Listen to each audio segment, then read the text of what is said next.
How you doing? Welcome to the Secret News. This is TXT. Of course, I'm TXT. I'm going to talk about something that's been bothering me. But first, I have to talk about something that I finally discovered, and that is the AirDrop. Like most people, I have a cell phone, and like most people, I have an iPhone. And I learned today how to AirDrop. But sadly, I learned how to AirDrop due to crazy situations. Let me explain. As I was going to my son's school to pick him up, I was amazed at the sight that I saw, which was a bunch of parents standing outside. Now, as I watched all these parents stand outside, in my mind, I'm wondering what the heck is going on. As I go up to the school to press the button to go in, because you have to press the button to be allowed to come in, another parent informed me that they shut down the school because someone airdropped a list of names of students that were going to be killed. Completely threw me back. So, like most of the parents, I'm standing out there trying to wait for some type of notification of what's going on. As more and more parents start to come up to the school, a police officer finally comes out and he says, "I will take the name of your child. I will go get them and bring them out." That was the only information they gave us. And for the parents there, that's all we needed. So the lady went first, and I immediately jumped ahead and was like, "Hey, I need my son." And he came out and we left. Now, this school has been having problems when it comes to this whole airdrop thing. Because last week there was another situation where the same thing happened. But this time parents were in the school, they were trying to get answers, and no one can do anything because they were trying to pinpoint where the airdrop came from.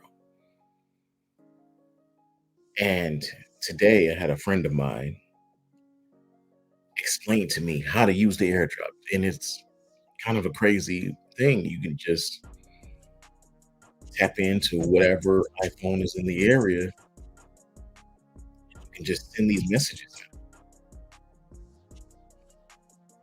If I'm quoting it wrong, hey, in the comments, let me know. I'm still learning everything about the iPhone because I came from using Samsung Galaxy. But with that airdrop, I'm learning that the the enhancing of technology can also bring forth whole new type of terror that we're dealing with in our schools because a lot of people are playing games with things that they should not be playing with. Too many lives could be at risk because of this. Now, when I was in school, we had issues with bomb threats, and people were calling the bomb threat. They evacuate the school, and two or three times we ended up having to, we go home early because they weren't going to let us back into school. So the police were able to fully check the school to make sure that it was safe for us to re-enter. Sad to say, I'm hoping that's all this is someone being stupid, playing an unfunny joke to try to get out of going to school, rather than this being someone with a true mental issue of really wanting to hurt someone in their school. But even dealing with that, even dealing with the whole school fear, the one thing that was very strong that was so front stage was the number one with the parents' fear. Standing there, I could see all these parents just upset and they're just ready to go off. I want my child. People were just going crazy, which is expected. But I've learned that when there's a situation of uncertainty, remain calm, remain cool. Um,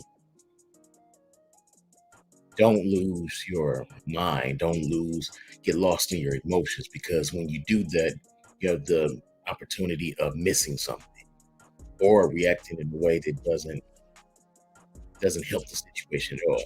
And that's what I've seen a lot. I've seen a lot of people talk about how they're not bringing their kids back to the school, how they are going to go back to homeschooling, how they're checking their kids out, how they're going to take them to another school, and all that's good. It's your child. Do what you want.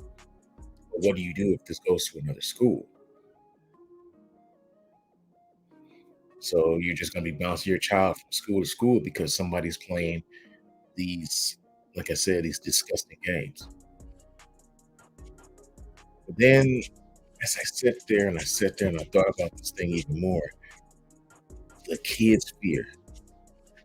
Just imagine being a child in school and you see a list of people that somebody wants to kill and your name is on it.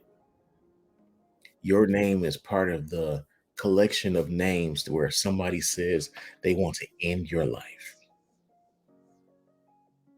Now, there's certain something that I thought about that I don't think most people really are really put in consideration. If I see my name on a list where someone says they want to kill me, and because of the law says, your kids have to go to school, they have to go to a place of education.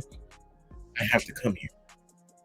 I'm not coming in here with just my school books or just my backpack. I'm coming in here with fear, and I'm coming in here with a need to protect myself. And that's one thing that I don't think people are putting in consideration because fear is very powerful. And now it's all over. The parents feel it, the kids feel it. But with that being said, with this fear, it is opening up so many doors. Pandora's box is truly being opened. We've heard about all these school incidents, the people going into school shooting up innocent children who are just going somewhere for education. So how do we maintain it? How do we attack or defend ourselves in a situation where protection is needed? See, one of the things when I was out there, I heard because the police had some kids in the cafeteria, and the kids were telling the officers, "You're not getting my cell phone. My mom told me not to give you my cell phone. I'm a minor." And I get that. I was like, okay, that's what your parents told you to do. You can have a badge, you can have a gun, you can have cuffs, but your parent will scare you a lot more than a police officer will. So when it comes to protection, one thing that I thought about was like, what if they make it to where they can't have cell phones in the school? But then if something happens, how do you reach out? I was talking to my son about it. He was suggesting maybe getting more and more security guards in there for each class. We barely have security on the streets.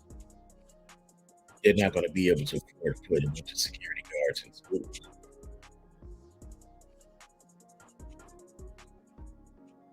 So the school, after the first incident, they put in metal detectors. They got the wand as kids are going through. But we live in a technology moving world where you can do different things to reach different people. Like I said, I'm learning about this airdrop thing. Didn't know this type of avenue was available. So these are another ways where you can tap in to intimidate somebody, bully somebody, harass somebody. And sadly today, learning you can threaten to kill somebody. So we need a new way of protection, a new way to protect our children, staff. But I feel like school safety and school concerns never really mean anything until something happens. But then, even after something happens, there's a lot of pacifying that takes place where we just do the bare minimum just to get them kids back in school so we can get that money. If that's a low blow towards the staff of schools, apologize, but as a parent, that's all I see. Because one thing that was said is that the first incident, they informed the parents that they were going to have to make up the 3 days that they missed. And my thing was, I'd rather my child miss 3 days and be at home and then add additional 3 days and go to school where they be at risk. And like I said, this thing has been happening so much when it comes to school shootings, school problems. And the one thing that I feel like we need to do is we need to change the history of what is happening in our schools. It's going on long enough. We need to do something. I don't know if it means more parent involvement or even hiring a lot more psychologists, therapists that can come into the school and talk to kids. Because how kids deal with stuff that nobody wants to address because they're kids. Stay in a child's place. Living in an adult world, but you want me to stay in a child's place to deal with the things I'm dealing with. I've been there. So when I say change the history, I mean change this narrative where school is like a roll of the dice in the streets where you can get shot just going to class, going to the restroom, playing kickball or playing basketball, and you have people that are sitting there dwelling on how they're going to kill you. I wish there was a way we can change that.